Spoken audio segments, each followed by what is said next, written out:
সবশেষ জুন জুলাইয়ের যে যুদ্ধ, সেটার চেয়ে এই যুদ্ধের প্রকৃতিগতভাবে ফারাকটা কি সেটি একটি বোঝার জায়গা। এবং দ্বিতীয় জায়গা হচ্ছে যে ইরান তো প্রায় বন্ধুশূন্য, বিশেষ করে মধ্যপ্রাচ্যে, এবং বিশেষ করে দুবাই, সৌদি আরব, কুয়েত, এই জায়গাগুলোতেও হামলার যে চেষ্টা, বাহরাইন, সেইটার ফলে ইরান নামক রাষ্ট্রটির যে চরিত্র এবং তার যে সাম্রাজ্যবাদ বিরোধী একটা মিডল ইস্টে একমাত্র শক্তি ছিল, সেই শক্তিটিকে আসলে নিশ্চিহ্ন হয়ে যাওয়ার আশঙ্কা করছেন কিনা?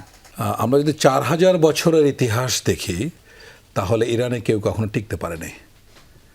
সম্ভবত খ্রিস্টপূর্ব 323 খ্রিস্টাব্দে আলেকজান্ডার প্রথম সেখানে এক্সপিডিশন করেছিলেন এবং তার মৃত্যুর কিছুদিনের পরে ফিরে যেতে হয়েছে। দ্বিতীয়বার যারা এক্সপিরিয়েন্স করেছিল সেখানে, সেটা হলো মঙ্গলস। সেখানে চেঙ্গিস খান আসছিল, অনেক লোককে হত্যা করেছিল, তারপরে টিকতে পারেনি। এবং সর্বশেষ যারা করেছে অটোমান তুর্করা, রাইট? সো ইরানের যে ভূ রাজনৈতিক অবস্থান, এটা ইরানে একটা রুটি আছে, নানে বারবারি নাম, এটা ঠিক পিজার মতো। তো ইরানের ভূ প্রকৃতি হচ্ছে এক্স্যাক্টলি সেরকম, চারদিকে কিন্তু মাউন্টেন। আপনি দেখেন জাগ্রোজ এবং এলব্রুজ দিয়ে পুরা ইরান হচ্ছে প্রটেক্টেড, ন্যাচারালি প্রটেক্টেড। হ্যাঁ, এরপর হচ্ছে দুইটা ডেজার্ট যে আছে, কবির অ্যান্ড লুত, এটা কিন্তু 1500 কিলোমিটার্স লম্বা। সুতরাং 50% অফ মানে total landscape of Iran desert and mountainous, right? সুতরাং আমরা মিলিটারি পয়েন্ট অফ ভিউ থেকে কখনোই দখল বলবো না যতক্ষণ পর্যন্ত সেখানে ইনফ্যান্ট্রি বুট না যাবে। পদাতিক বাহিনী যতক্ষণ পর্যন্ত সেখানে না পৌঁছাবে ততক্ষণ পর্যন্ত এটাকে দখল বলা যাবে না। মানে ড্রোন মেরে তো দখল করা যাবে না। ড্রোন করেন, B2 ইউজ করেন, আর হোয়াট এভার ইউ ইউজ, পর মুহূর্তে কিন্তু এটা আর আপনার দখলে থাকছে না। সুতরাং এটাকে কোনোভাবে বলা যাবে না। এটা কিন্তু ইউনাইটেড স্টেটস খুব ভালো করে জানে। এবং আমি মনে করি যে রেজিম পরিবর্তনে, আপনি জানেন ডোনাল্ড ট্রাম্প যে পলিসিটা অ্যাডপ্ট করেছে, এটা কিন্তু ম্যাডম্যান পলিসি বলা হয়। এটা রিচার্ড নিক্সনের একটা থিওরি, যে যখন কোনো ফরেন পলিসির ক্ষেত্রে কোনো দেশের ব্যাপারে যদি খুব এক্সট্রিম পর্যায়ে ভলাটাইল এবং চূড়ান্ত অবস্থায় যাওয়ার যদি অবস্থা থাকে, তাহলে সেটাকে ম্যাডম্যান পলিসি বলা হয়। এটা কিন্তু আপনার এই পলিসি অ্যাডপ্ট করে নিক্সন কিন্তু ভিয়েতনাম ওয়ারে ইউএসএ হেরে গিয়ে তার পরাজয় হচ্ছে। ম্যাডম্যান পলিসি সাজেস্ট করে পতন। মানে আমরা ডোনাল্ড ট্রাম্পের যে এখন সিদ্ধান্ত, এখন এই যুদ্ধটা কী ছিল, এটা কি ওয়ার অফ নেসেসিটি আর ওয়ার অফ চয়েস? আমরা এখন স্পষ্ট দেখতে পাচ্ছি এটা ওয়ার অফ চয়েস। এই যুদ্ধে সবচেয়ে বেশি লাভবান কে হলো? সবচেয়ে বেশি লাভবান হলো ইসরায়েল, বেঞ্জামিন নেতানিয়াহু।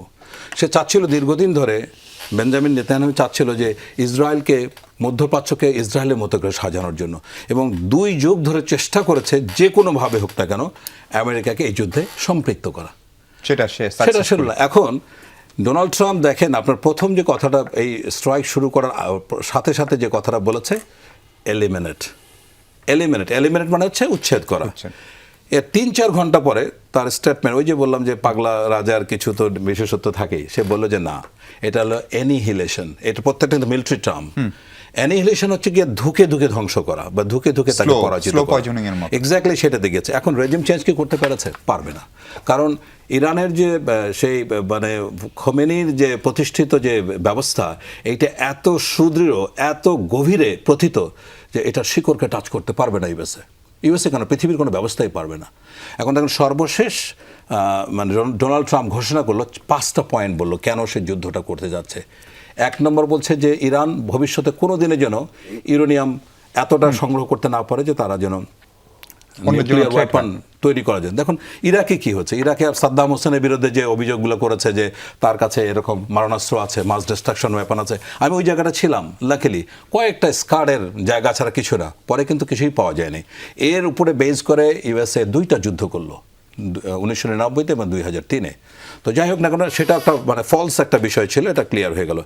একইভাবে ইরানের কাছে পারমাণবিক অস্ত্র তৈরি করার সক্ষমতা, এটা তো হচ্ছে না। আপনি দেখুন, যদি কারো পারমাণবিক সক্ষমতা থাকে, তাহলে সে প্রথম যেটা করে এক্সপ্লোশন করবে। নর্থ কোরিয়া কি করছে? কিছুদিন পর একটা করে বার্স্ট করছে এবং প্রমাণ করে দিচ্ছে যে আমার নিউক্লিয়ার ওয়েপন আছে। ইরান বা ইসরায়েলের যে কথাটা বলা হচ্ছে, তারা কিন্তু কোনোদিন প্রমাণ করতে পারেনি। সুতরাং কোনো পক্ষই পারেনি। যে 5টা পয়েন্ট কথা বলেছে, তার মধ্যে একটা যেমন নিউক্লিয়ার ওয়েপন যেন তৈরি করতে না পারে, তার নেভিকে ধ্বংস করতে চেয়েছে। সবচেয়ে ইম্পর্টেন্ট যেটা, যেন মধ্যপ্রাচ্যে যে প্রক্সি ওয়ার মানে সহযোগিতা করে ইরান, এইটা যেন না করে। এবং লাস্ট পয়েন্টটা যেটা ছিল, সেটা হচ্ছে খুবই ইন্টারেস্টিং, এবং এইটাই হচ্ছে ইউএস ইন্টারেস্টের সবচেয়ে বড় কারণ। এমনভাবে ইরানকে শিক্ষা দেওয়া যেন পৃথিবীর কোনো শক্তি আর মাথা ইরান তুলে না দাঁড়াতে হতে না পারে। ওইদিকে ভেনেজুয়েলা থেকে নিকোলাস মাদুরোকে তুলে নিয়ে আসছে। এখন ইরানের প্রতি ইন্টারেস্টটা কি? ইরান কিন্তু পৃথিবীর ন্যাচারাল গ্যাসের 2 নম্বর এবং ক্রুড অয়েলের 3 নম্বর, এবং ইরানের সবচেয়ে বড় হাতিয়ার যেটা, সেটা হচ্ছে কিন্তু হরমুজ প্রণালী। এখানে মাত্র 36 কিলোমিটার, এবং এই যে এই পুরো জায়গাটাতে এখানে সবচেয়ে বেশি এফেক্টেড হতে গেছে চায়না, বাংলাদেশ সহ পৃথিবীর প্রত্যেকটা দেশ। এবং এটা এমন একটা ভয়াবহ যুদ্ধ হবে, যদি 15 দিনের পরে এই যুদ্ধ এক্সটেন্ড করে পুরো বিশ্ব অর্থনৈতিক ব্যবস্থা ভেঙে পড়বে, আমি এটা নিশ্চিত। আমরা